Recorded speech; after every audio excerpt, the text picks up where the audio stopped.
Hi guys, good morning! Ito pala yung order ko nga mini driving light at saka switch. At saka bumili din ako ng Really. Really? Ikakabit ko to sa motor ko guys. Is this really? Ito na guys. How to fix that? Tsaka susubukan natin to pa ganahin muna guys sa battery lang. True battery lang muna guys. Meron ko ditong battery guys. Ito. At susubukan natin kung paano to pagaganahin. Okay. Tapos itong domino switch guys, hanapin natin yung pinaka min niya guys. Min switch. Min niya, kunin natin, hanapin natin pinaka min niya. At saka yung high and low. Kaya i-tester natin guys.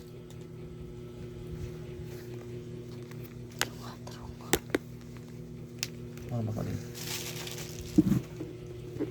Kaya tester natin guys.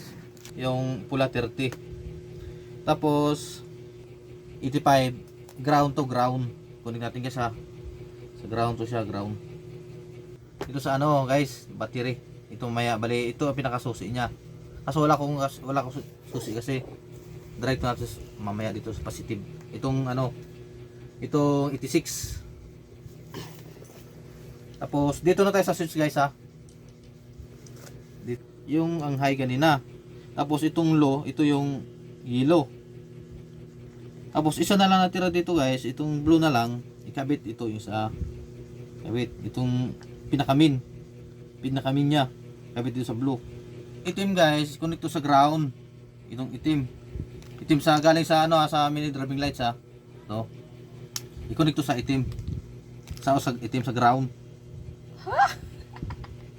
Ground to ground. Testing natin guys ha. Really?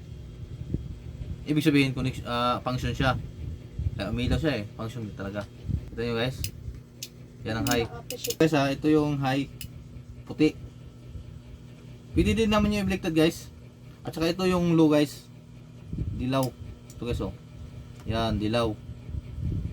Oh, op. Tapos high. Yung white.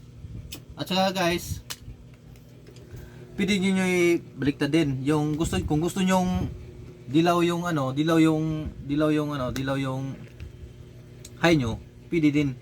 At saka yung puti, pwede niyo i-low, pwede din. Ano nyo lang yung wire, pwede nyo baliktarin lang. Pwede magkabaliktaran yun, high at saka low. Bye bye, thank you for watching.